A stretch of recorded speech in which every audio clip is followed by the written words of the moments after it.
There is a new star in Texas as George Pickens joins the Dallas Cowboys after 3 years in Pittsburgh. With the addition of Pickens to CeeDee Lamb, Dallas now has two legitimate wide receivers on offense. The Pickens trade moved the Cowboys' odds to make the playoffs slightly, according to ESPN Bet Sportsbook. Before the trade, their odds were plus 225. Now, they're plus 200 post-trade. Mina Kimes and Damian Woody join us on the show. Mina, has Dallas closed the gap with Washington and Philly in the NFC East? I love coming out at the end of the show just to make Stephen A. mad because I don't believe that they've closed the gap with Philly. I still have them at the top of the NFC East, but I do have them closing the gap with the Washington Commanders. Let me lay this out for you. Just going team by team, they now have a better pass catching group, one of the best pass catcher duos in the entire NFL. Jay Daniels was better last year, but we're only 2 years removed from Dak Prescott being one of the three best quarterbacks in football. I'll give the Commanders the edge with the run game, about even on offensive line. On the other side of the ball, the Cowboys have a better pass rush, and they have a better secondary. When you lay it out and look at the rosters, especially considering the improvements on offense for Dallas, it's really hard not to see that the Cowboys are not only a playoff team, but have absolutely, in my mind, closed the gap. Go ahead, Woody. Yeah.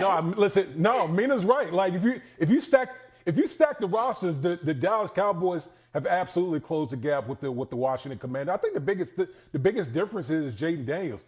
We're so caught up in the year he had, and he had an unbelievable year.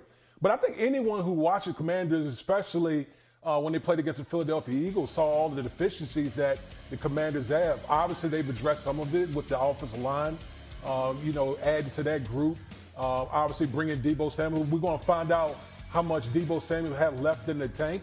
But there's still a lot left to be desired about the Washington Commanders. Pass rush, secondary, like Mina pointed out. So I really like what the Dallas Cowboys is because, quite honestly, Stephen A., we haven't seen Jerry pull a move like this in quite some time. We've been complaining about Jerry Jones not making a trade or making a big-time move to really show everybody that, you know what, maybe we are all in. And I'm not saying the Dallas Cowboys are going to contend for a Super Bowl, but I do got to give Jerry Jones his props for making a big-time trade. Well, bravo. It's so touching. I mean, congratulations. They made a move. I mean, listen. After the year they had, anything they did was going to be an upgrade, and I get that. So I understand that with Dak Prescott coming back healthy, acquiring George Pickens, now you got a legitimate number two. Us opposite CeeDee Lamb, I get that part. But it's a couple of things that y'all are missing. One, the Philadelphia Eagles, like we said, even though they've got a lot of turnover, the bottom line, we expect them to be elite. With the Washington Commanders, this kid, Josh Connolly Jr., that they drafted in the first round, we're going to ignore that. We're going to ignore the fact that they acquired Laramie Tunsil. We're going to ignore the fact that they buffered their offensive line. They should protect their quarterback better. They should have improved their running game. And on top of it all, they got a guy in the slide in Deebo Samuel. We're going to ignore that, because the Dallas Cowboys have improved their roster. Did it ever occur to you, Mina? Did it ever occur to you, Woody, that because you got an additional weapon, it will call for the rookie head coach, Brian Schottenheimer, who nobody wanted for a head coaching job, by the way, that he's going to be there? Did it ever occur to y'all that it's going to call for Dak Prescott to throw the football more? And we know what happens when that occurs, especially come playoff time, right? Assuming they get there. The Dallas Cowboys are still playing for third place. But I don't mind what you two are saying, because all it does is raises the hope and expectations of Cowboy fans. There it is. Which means they come plummeting down. See, I don't want them to stink in September. I want them to be formidable in September, October, November, and right around Christmas time. They remind us of who they are. All y'all are saying is, just wait. Be patient. They won't let me down. That's all you're doing. That's all you're doing. We're hoping George Pickens comes in and can fill a role that has been missing. What do you mean hope? Dallas. The hope. Why are you hoping for that, Peter? Not me personally. Why are you hoping the for that? Cowboys fans. Look, I mean, you said hope. You said hope. That's what you said. Like you hoping for the Cowboys. What you hoping for them for? Trust me, I ain't hoping for anything for any of these teams. I'm an objective observer here. I'm just saying they had been missing that one. Sounded to me like you were hopeful. That's it. Sounded to me like you were hopeful. I send a little cowboy love there. We don't allow that on this show. We don't allow that on this show. Go New York, go New York, go! Sorry. Just taking it right here. NFL. Mike McCarthy's run as Cowboys head coach ended shortly after last season. His offensive coordinator, Brian Schottenheimer, promoted to take his place. Schottenheimer's first head coaching job, and this weekend the Cowboys going through rookie minicamp with their rookie head coach, Dallas coming off a 7-10 season. We are joined now by ESPN Cowboys reporter Todd Archer. Todd, as the Cowboys rookies sort of help usher in this new era, what is Brian Schottenheimer saying about just getting on the field and actually doing a little coaching with this team? Yeah, David, think about it, right? He's hired in January, has to put a coaching staff together. Then there's free agency. Last week we have the draft, and this is really the first time he's actually coached. And I asked him about that today, and he said, man, I just love being on the grass.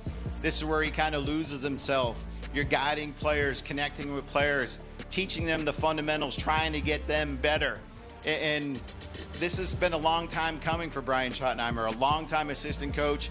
This is his chance, and you could tell today really was maybe the start of the Brian Schottenheimer era, because the full team, they don't get on the field here until a couple of weeks when the OTA start. Right now, it's just 19 rookies, 9 draft picks, 9 undrafted free agents, and 1 tryout guy. So he was looking forward to this, even if he wasn't coaching Dak Prescott or CeeDee Lamb. Todd, every coach has their own way of doing things. Mike McCarthy had his way. What are some tangible changes you're seeing with Schottenheimer right now and how he does things? Yeah, I'll come up with one word on the field, and that was energy. The assistant coaches were buzzing, throwing passes to even Tyler Booker, their offensive lineman. He's catching passes as he's stretching and getting ready for practice. And then Brian Schottenheimer, he's all over the place. It's Where's Waldo. It's 1 minute with the linebackers, and then the DBs, the running backs, and the receivers. He's going to wear a path out on the field with how much walking around that he's going to do, even as the play caller and head coach. And then there was a big change in the locker room as well, where you saw a bunch of guys change sides of the room in different spots. And he was saying that there's a method to his madness. Now, he wouldn't get into the madness or the method, but he wants to put different guys that are around different players. And he mentioned at the first team meeting, when the players got together, they all sat in their normal seats. He goes, everybody get up and sit somewhere else. It's a new season. It's a new team.